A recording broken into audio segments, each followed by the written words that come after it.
Siyempre, kailangan may regalo sila, di ba? Oo. Normal na sir.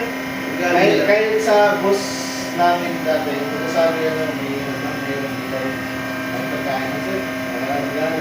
Hindi pirmahan. Kasi dati, ano din ako, project engineer.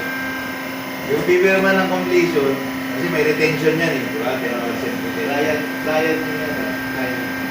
Sir, sabihin ko ay pirmahan, laging may punch list eh. Pag nag-meeting kami ng boss, bakit? Mayroong kulang, mayroong ganyan. Tapos na yung retention 1 year natin ha. Sigilin mo na yan. Ayaw nga pero pirmahan yung ano, hindi ka nangingilang na ano yan. Sabi iPhone daw eh. iPhone 3 pa nun. Kano ba iPhone 3? Sa ano sir, 45, 50,000. Magkano ba sisigilin mo dyan? 1.5 pa sir eh. Nga yun, 1.5 yung sisigilin. Ayaw pirmahan, pinapatagal. iPhone. Kaya ako dati, mga SM, 1 Ecom, dito sa